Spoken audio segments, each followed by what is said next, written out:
Hello everyone, এটা হচ্ছে কালী পুজোর আগের দিন। আমি, মা, মানি আমরা তিনজন মিলে সন্ধ্যাবেলায় যাচ্ছিলাম বড় মার পুজো দিতে। আমরা প্রত্যেক বছর আগের দিনই পুজো দিতে যাই, কারণ দিনের দিন প্রচুর ভিড় হয়। আর এই বছর ভিড়টা তো আরও বেড়েছে, তো তার জন্য আমরা আগের দিনই পুজো দিয়ে আসি। তো আমরা রাস্তায় যাওয়ার পথে অরবিন্দ রোডের থেকেই সব কিনতে কিনতে যাচ্ছিলাম। এবার তো ফুল, ধূপকাঠি, মোমবাতি এগুলো সব নেবে না, তার জন্য আমরা ফল, মিষ্টি আর আলতা সিঁদুর দিয়ে পুজো দিতে গেছিলাম। আর আমরা শাড়িও দিয়েছিলাম। আর লাকিলি আমরা জানি না কিভাবে আগের দিন সন্ধ্যেবেলাও অনেক ভিড় থাকে, কিন্তু আমরা কোনো ভিড়ই পাইনি। আমরা পুরো ফাঁকায় জাস্ট গেছি, পুজো দিয়েছি।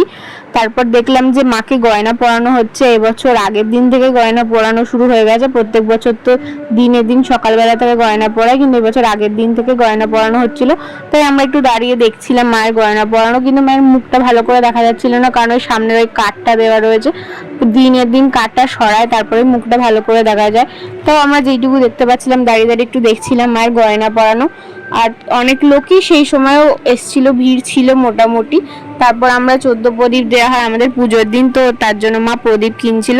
আর তার পাশে একটা ক্লিপের দোকানও ছিল, সেখানে বেশ অনেক ধরনের ক্লিপ পাওয়া ছিল। তো আমি মানি দুটো ক্লিপও কিনি। তারপর আমরা বাড়ির দিকে যাচ্ছিলাম, আর অরবিন্দ রোডে সবার প্রথমে যে তারামাটা থাকে, তারামা চলে এসেছিল। তো সেই ঠাকুরটাকেও একটু দেখে নিলাম। আর তারপর আমরা যখন বাড়ি আসছিলাম, হকার্সের লাইটিং চালু হয়ে গেছিলো।